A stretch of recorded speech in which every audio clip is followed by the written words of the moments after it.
ಕೆಆರ್ಪುರ ತಾಲೂಕು ಕಚೇರಿಯ ಆವರಣದಲ್ಲಿ ದಲಿತ ಸಂಘರ್ಷ ಸಮಿತಿ ಸಂಘಟನೆಯ ಕಾರ್ಯಕರ್ತರು ಡಾಕ್ಟರ್ ಬಿಆರ್ ಅಂಬೇಡ್ಕರ್ ಅವರ ಪುತ್ಥಳಿಗೆ ಮಾಲಾರ್ಪಣೆ ಹಾಕುವ ಮೂಲಕ 75ನೇ ವರ್ಷದ ಗಣರಾಜ್ಯೋತ್ಸವವನ್ನು ಅತಿ ವಿಜೃಂಭಣೆಯಿಂದ ಆಚರಿಸಿದ್ರು.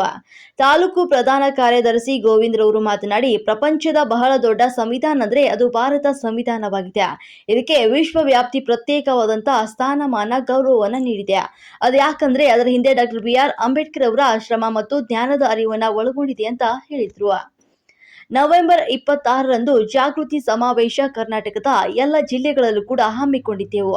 ಇದರ ಸಾಂಕೇತಿಕವಾಗಿ ಈ ಕಾರ್ಯಕ್ರಮವನ್ನು ಹಮ್ಮಿಕೊಳ್ಳಲಾಗಿದೆ ಅಂತ ಹೇಳಿದ್ರು.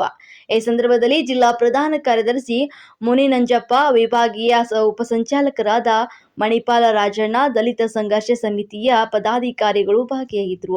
ಅಂಬೇಡ್ಕರ್ ಅವರಿಗೆ ಅಂಬೇಡ್ಕರ್ ಅವರಿಗೆ ಅಂಬೇಡ್ಕರ್ ಅವರಿಗೆ ಸಂವಿಧಾನ ಶಿಲ್ಪಿ ಬಾಬಾ ಸಾಹೇಬ್ ಅಂಬೇಡ್ಕರ್ ಅವರಿಗೆ, ಬೋಧಿಸತ್ವ ಅಂಬೇಡ್ಕರ್ ಅವರಿಗೆ, ಸಾಮಾಜಿಕ ಹೋರಾಟಗಾರ ಬಾಬಾ ಸಾಹೇಬ್ ಅಂಬೇಡ್ಕರ್ ಅವರಿಗೆ.